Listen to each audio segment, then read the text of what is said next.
Right.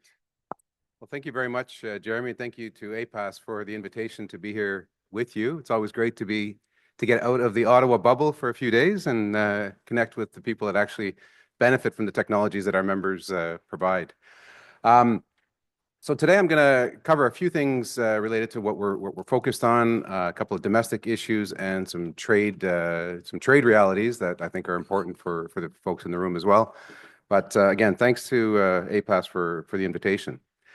What CropLife Canada does, you heard in the intro who we represent, but what we really try to do is demonstrate the value of those inputs that you're buying, the genetics, seed genetics, and the crop protection tools, and the impacts that those have in the overall success of the agricultural economy. And a lot of that work, as you can appreciate in Ottawa, the level of knowledge of these technologies and of agriculture in general is generally quite low. So we spend a lot of our time trying to educate decision makers primarily at the federal level. The other thing that we try to do is talk about productivity growth. You heard Dr. Gray talked a little bit about that earlier. Total factor productivity is sort of the gain year over year on yields on production, and we've historically had about a 2% growth over history. And that green line on the chart here shows where we need to be to meet sort of projected population growth, and not just population growth, but wealth growth. You've got a lot more middle class people that are going to be buying more as time goes on. And so in order to meet those goals, we really need that green line to achieve the production levels that to sustain that. And the track we're on is more the orange line, where we're even in Canada, our growth year over year is hovering down closer to 1% rather than 2%. And so that's not all going to come from genetics and crop protection, of course, but a lot of that does come from those innovations. This chart is not meant to depress you. It's just kind of the reality. This is new active ingredient introductions per decade, going back to the 1950s. And you can see sort of in the 70s, 80s, 90s, even in the 2000s, we were kind of in the heydays of new active ingredient introductions every year, getting up to the 100 in a decade. That has dropped down, and this is the 2010s, and I suspect the 2020s would be similar or even down a little bit more. It's become much more difficult to find those new breakthrough chemistries. And so what you're seeing is, I mean, it's still 40 new active ingredients in a decade. It's still a lot of innovation happening, but the regulatory burden and requirements is just becoming much more significant. And so this is kind of the reality of those requirements. You see the biggest one that's really shrunk is insecticides and new modes of action on herbicides. It's very difficult in those two areas in particular. Insecticides primarily because of toxicity issues and the data needed to get those approved, and herbicides just the chemistry has been very difficult to try to introduce new modes of action. That said, I mean, our role is to make sure that those 40 or so active ingredients that are developed every decade come to Canada, and that you as farmers have access to those and not just your competitors in the US or in Brazil, for example. Okay, this thing has decided to stop working. There we go. So in order to develop a brand new mode of action that I just described, a new active ingredient, right now the average is about 12 years from the initial sort of lab work of discovery right through to a registered product on the shelf for you to buy. It's about 12 years. And so it's a long-term investment that a company has to make. And the current cost of that is around $300 million US. And so if you wonder why there's, so few companies that are playing in this game, that's part of the reason there. Is just that's the reality of what it takes to bring a new active ingredient to market. And so, the 12 and a half years, the last 3 or 4 of those is the actual regulatory approval for example, at the PMRA. Just a show of hands, who knows when I say PMRA, who knows what that is? Okay, keep your hands up. Keep your hands up if you feel that PMRA is delivering for agriculture today. Huh, not not a single hand. Okay, we'll get to that in a minute. So what we've been trying to do over the last several months, a specific campaign was with this Carney government that was talking about sort of growing the Canadian economy, much more focus on Canadian resiliency, focus on economic growth. We wanted to make sure that they heard that from our perspective, and that they heard that agriculture can be a very significant economic contributor, even more than it is already today, and that plant science innovations and the regulatory environment around that is a way to help unleash some of that innovation. And so we launched this Grow Canada Strong campaign. It was really targeted around Ottawa and decision makers. So if you flew through the Ottawa airport, you would have seen it on billboards. If you were at bus shelters around Ottawa and in your social media feeds in that bubble, it was very hard to escape this campaign. And so I won't go into a lot of details, but it was really about trying to demonstrate how by investing in innovation and by having those technologies in the hands of farmers sooner, that helped deliver on that productivity. It helped deliver on resilience and our export goals as well. And so the first part of the campaign was done through the voice of the actual crops. We had 4 crops that were kind of just describing their history, their genetics, and the crop protection tools that allow them to flourish. It was a very different approach for us to take, and it kind of hit the mark. We had very high uptake, and if those of you who follow the social media metrics and that, we performed very well in those areas. So it had an impact. I think people in Ottawa were generally aware of the campaign, aware of why we were trying to raise the profile of this, and now the phase 2 of the campaign is really having the scientists of our member companies talk about what they do in plant breeding and in chemistry development, et cetera, and having those people show that innovation, the face of innovation. So I said I would talk about PMRA. One of the goals of CropLife Canada is really this top bullet. We are around to enable the benefits of the technologies in Canada. So it's really to make sure that companies, whether they're Canadian companies or multinationals, that they see Canada as a place to invest and bring the best seed genetics and the best crop protection products to market. In order to do that, it's a heavily regulated area. So you have to get an approval either at CFIA and Health Canada for your seed, or PMRA for your crop protection. And I have to say, I've been at CropLife now 18 years, and we've had some peaks and valleys in sort of our assessment of PMRA and our relationship with PMRA.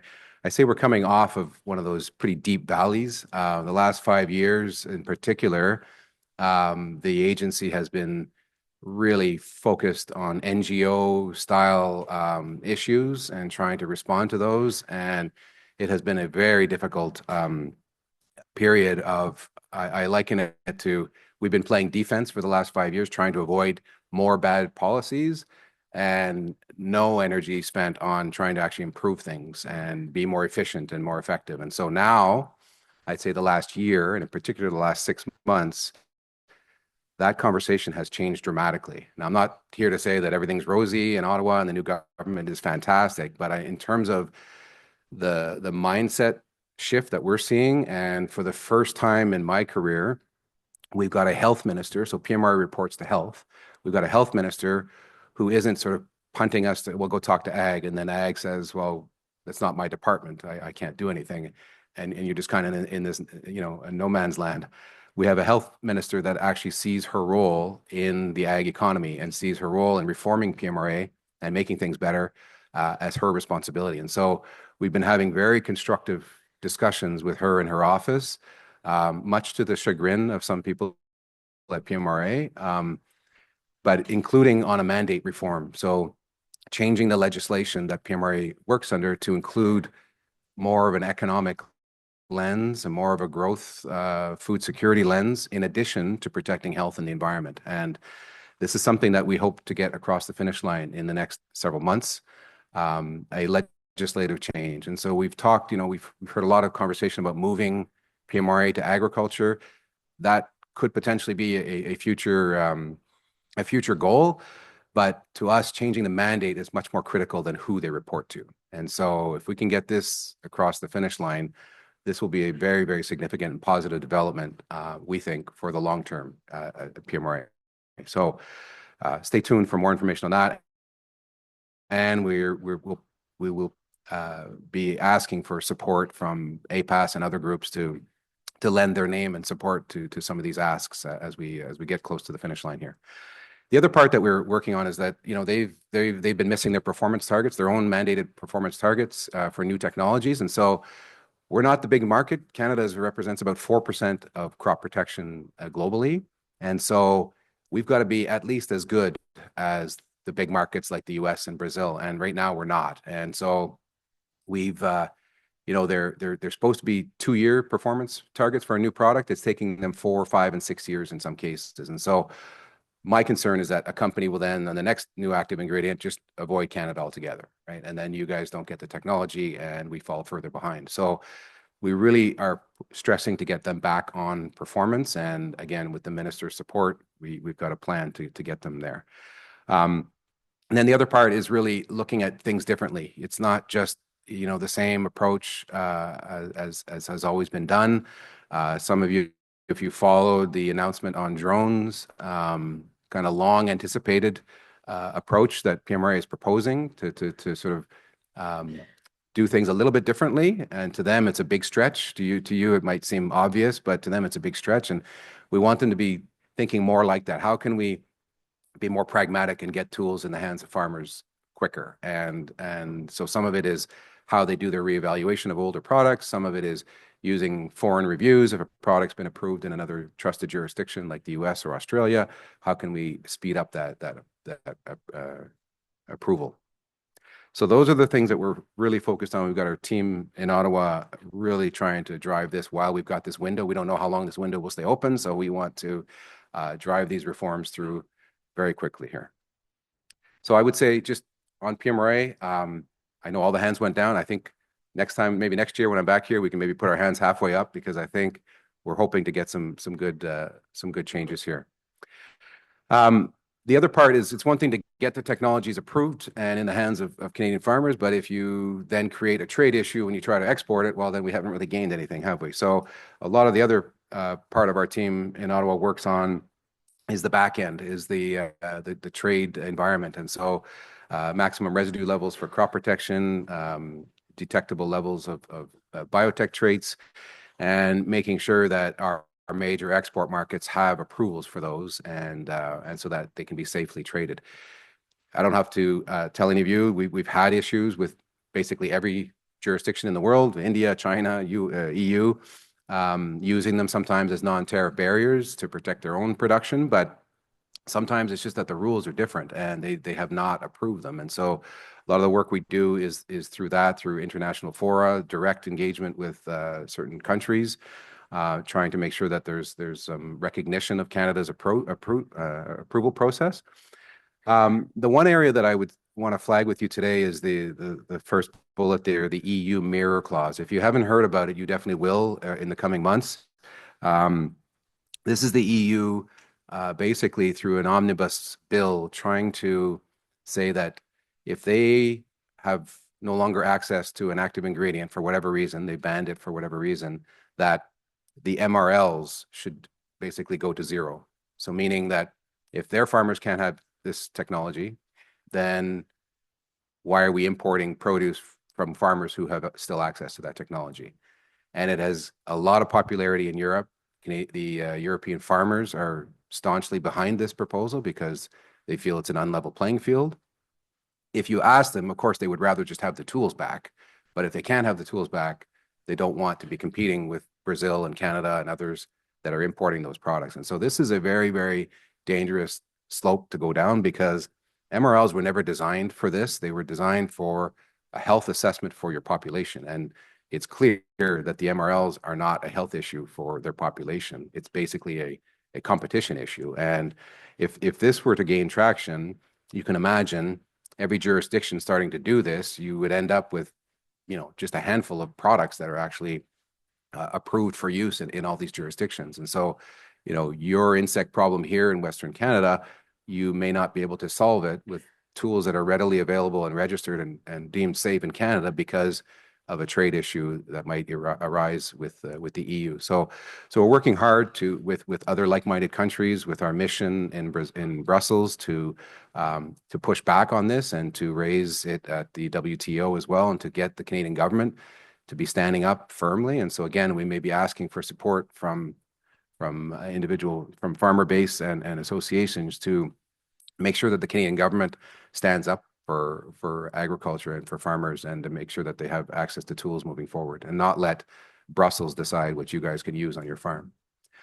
The other one is obviously the CUSMA agreement with the US. US is still by far our largest trading partner for agriculture. It's also our largest source of crop protection products, of seed technology. So there's a lot of back and forth, very integrated supply chains. And so that agreement and the need to renew it is extremely high on our priority list. So we're part of a group of CAFTA, which is a group of free trade associations that work together, including livestock and most of the commodity organizations. And we advocate directly in DC with decision makers, and we also work with our counterparts. So in our case, CropLife America, and so same with all the commodity organizations.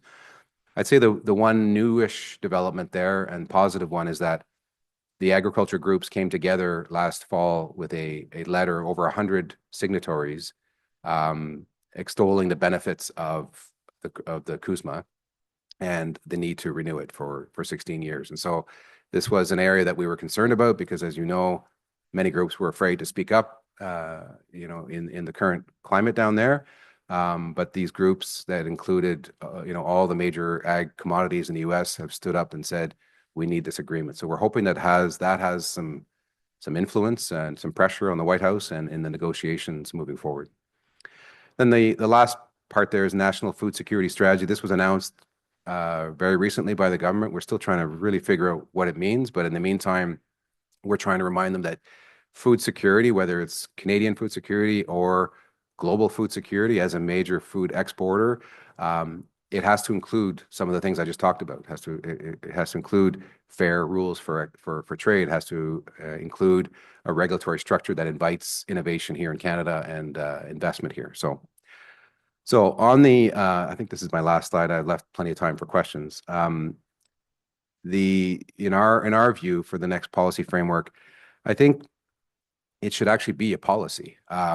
If those of you who know the Dominic Barton report from 10 years ago, they set out some policy goals, right? We want to move from number 5 exporter to number 2 or 3. We want to increase value-added processing. We want to reform regulatory structures, like with some real policy goals. And then the activities in terms of regulatory reform and having the government engage internationally, those fall out from those policy goals. So we think that the next policy framework should include some of those higher level aspirations, and so part of that would be better access, more access to innovations, from small and large companies, and to make sure that our export channels are predictable and fair, and that the Canadian government plays that role. I think right now, with the U.S. kind of retreating a lot from many of the international fora like Codex and that,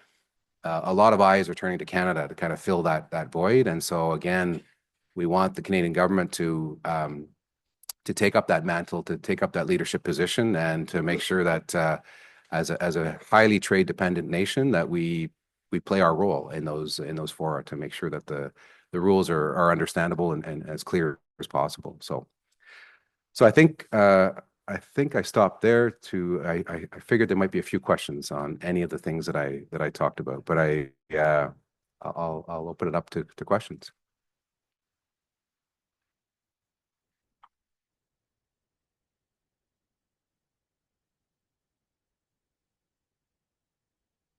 Of course, one of our favorite subjects is PMRA.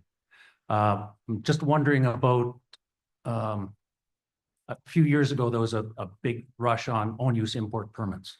And I was just wondering if those, the rules around own-use imports have changed. It used to be identical formulation for identical use. And a lot of the American formulations weren't allowed in because they would put their surfactants in their formulation, whereas in Canada, we didn't. And just wondering if those rules have changed at all. Boy, there's a blast from the past. When I was at PMRA 20 years ago, that own use import file was mine. I think I have a few gray hairs from that, but I mean, to be honest, so the program did change. You're right. It's now the GROU, Grower Requested Own Use Program. I honestly don't hear as much about it, and I think part of it is when your dollar is 68 cents, 70 cents. The attractiveness of U.S. products is down quite a bit. So I haven't actually heard very much about it, but the rules are, the parameters that were set up that many years ago I think are still as they were. Yeah.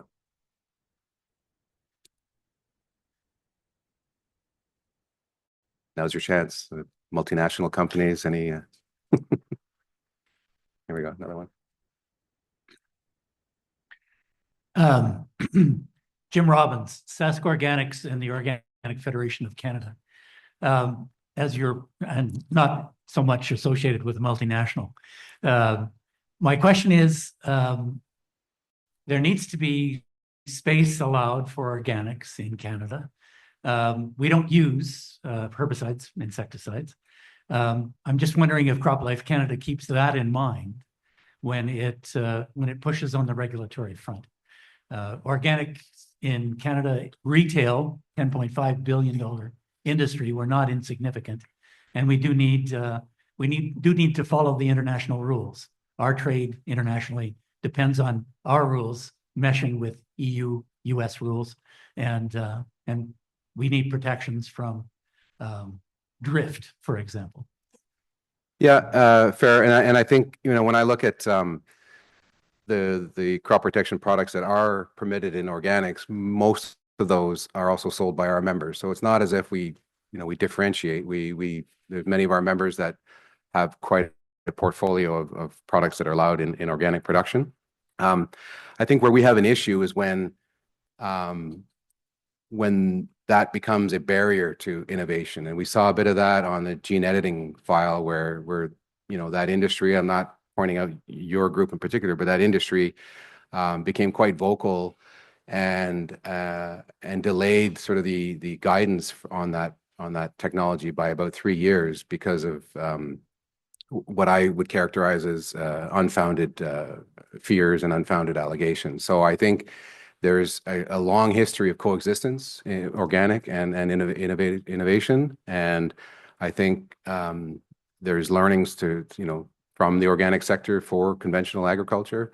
But what I do take exception with is when organic production or producers put up barriers on innovation and make it seem that we can't coexist, and that's a problem.